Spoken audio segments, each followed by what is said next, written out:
A Fool and His Honey, Charlene Harris, Chapter 8B. C. Sorry. I'm glad for him. It must be a consolation to know you were wanted enough to be selected over others. Margaret shrugged. Where do you think the footprints lead? I asked, standing up to one out of the side window.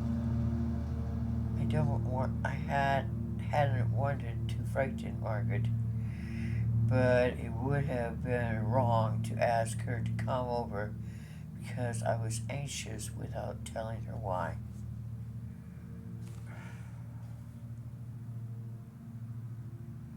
Unless they go across the field all the way to our farm, I think they'll end in that little grove of trees in that hollow, she said.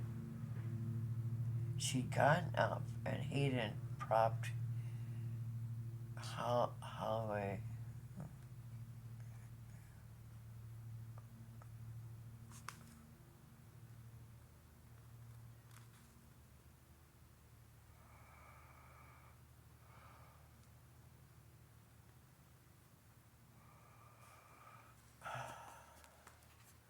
Unless they go across the field. She got up with Hayden propped against the shoulder, and she was patting him so he'd burp. Why? Because that's the only place big enough to hide a truck or a car, Margaret said practically.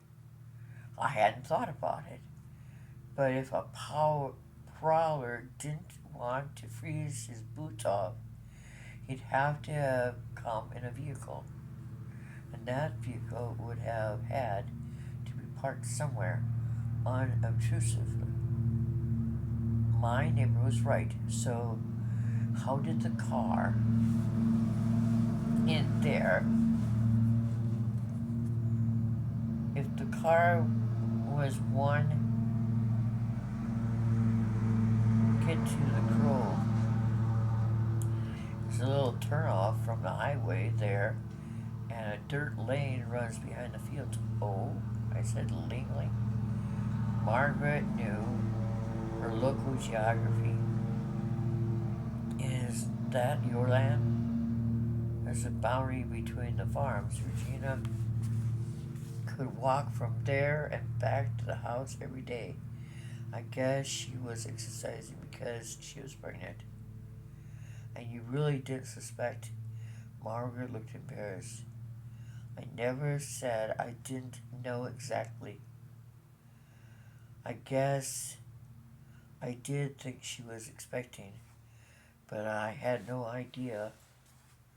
I guess I did think, okay, but I had no idea she was as far along as she was.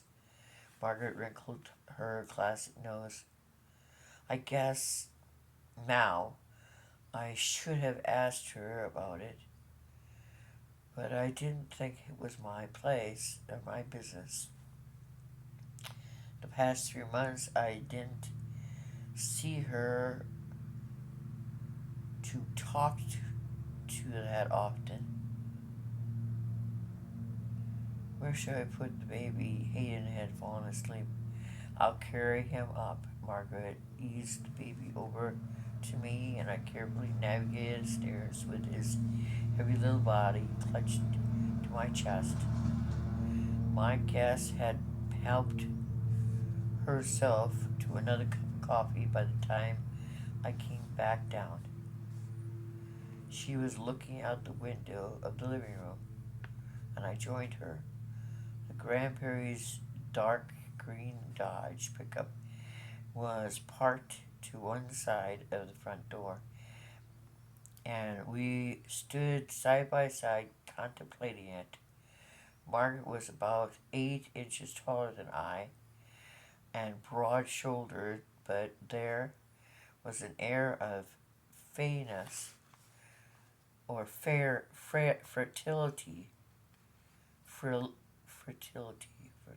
I think that's right. F R A I Frailty.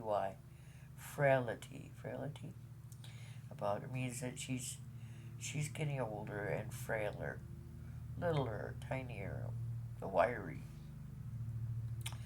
I just can't understand why Regina wouldn't tell everyone she was pregnant, Mark said, her head moving gently from side to side in amazement. Negative. According to Margaret, Regina had been pregnant. So if the baby I was carrying was calling Hayden was indeed Regina's child, he hadn't been kidnapped, and at least that was a crime I could wipe off Regina's slate in my mind.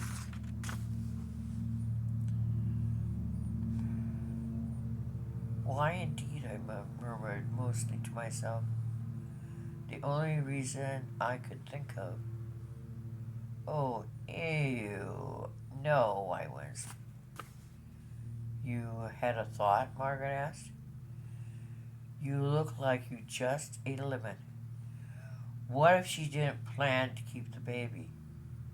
You mean give it up for adoption? Maybe. But I was thinking I just hadn't hated to voice the thought. And I hadn't even formulated why I found it so loathsome. Margaret was looking down at me expectantly. What? What if she was carrying the baby for someone else? You mean got pregnant on purpose, on commission, like? Or got inseminated with someone else's sperm so the baby would be the true child of half the couple?